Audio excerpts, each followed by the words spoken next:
Hey everyone, this is Josh with Josh Wright Piano TV. Today's concept is actually not based on anyone's request, but it's something that I was working with a student on in a lesson the other day, and really this is one of my favorite concepts and something that I work on constantly, and so I thought it might be of interest to the viewers of Josh Wright Piano TV to know kind of some things that I'm working on, and this surely could translate into anyone's practice, no matter what their age. This is a pretty intellectually stimulating exercise, I should say. You don't have to be smart to understand it, you just have to listen to your sound. And that's exactly what this is all about, is listening. And what we're specifically listening for is singing lines. Okay, so what we want to do, I'm just going to take the Andante Spianato by Chopin, beautiful piece. So it goes...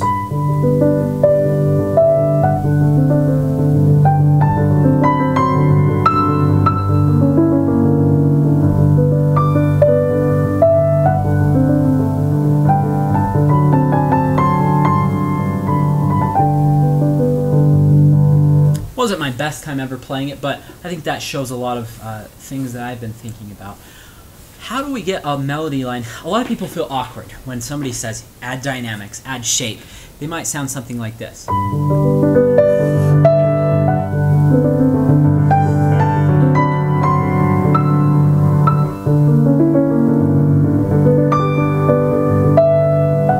might be accenting some weird notes, or the line doesn't flow. What we want to do, long lines. Always think about long lines.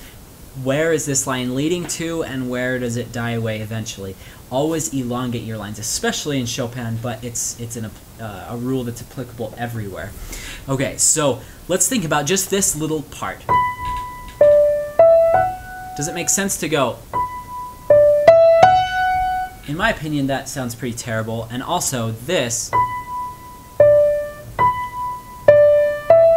sounds terrible because here's your singing line. Think of like Maria Callas or any of these famous singers. Take it, slow it down, you know, exaggerate things. It's a great way to practice, exaggerating lines. So really to be able to hear it. That's what makes sense to me. You can do this, and then down, and then to there, but then you're going to start pushing again. And actually, what I'm doing right now, you might actually try, is waving your arm. It looks stupid, I know, but it's something that helps. And even singing along. I have a terrible voice, so anybody watching this video that's embarrassed about singing along with themselves now has no reason to be. So,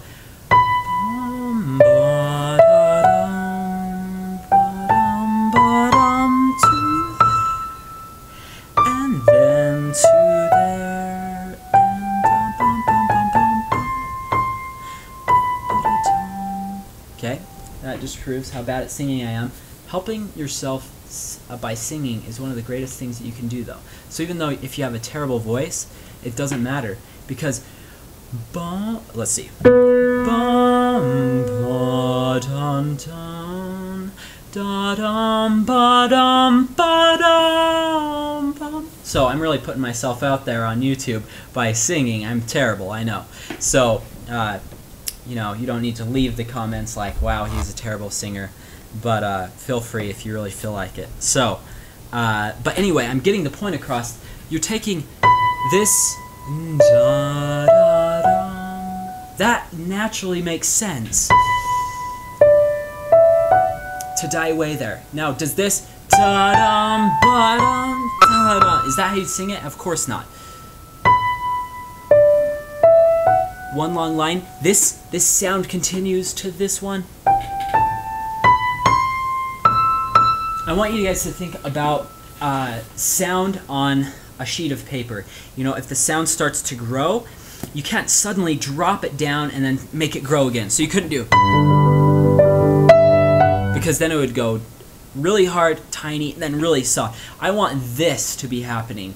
So I'll demonstrate with my finger. So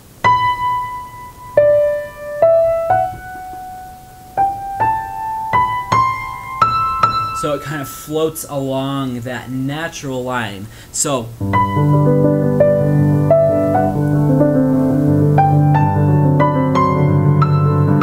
Am I done? Oh, cool, next line. No, you're not done. It's...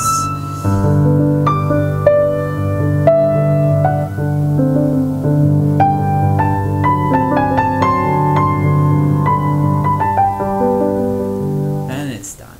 Okay, then new phrase. And then your piece becomes just a few long phrases, and it becomes really magical.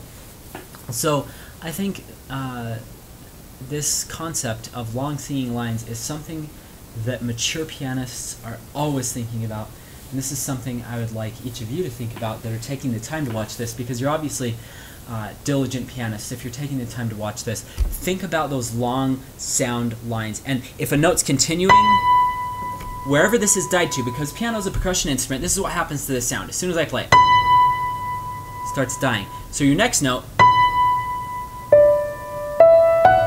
kind of has to match it, and then it picks up, and then it can crescendo. But on long notes, it dies away. You need to match that next note.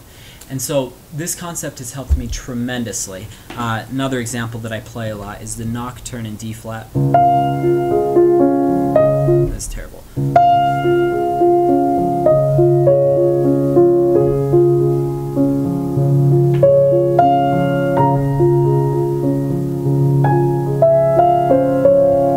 Okay, so here I'm big, and then I'm going to die away a little bit. And then it grows again. See, and this D flat has to match wherever my sound is died to, and then I can crescendo. But this makes no sense at all. Think about that line on a piece of paper, and if it's dying away, you've got to match it before coming back up. This whole idea of singing lines is something that makes practicing extremely enjoyable, and it's a very sophisticated concept, but it's something that anybody can do. I'm confident that anybody listening to this or watching this video could certainly understand what I'm talking about.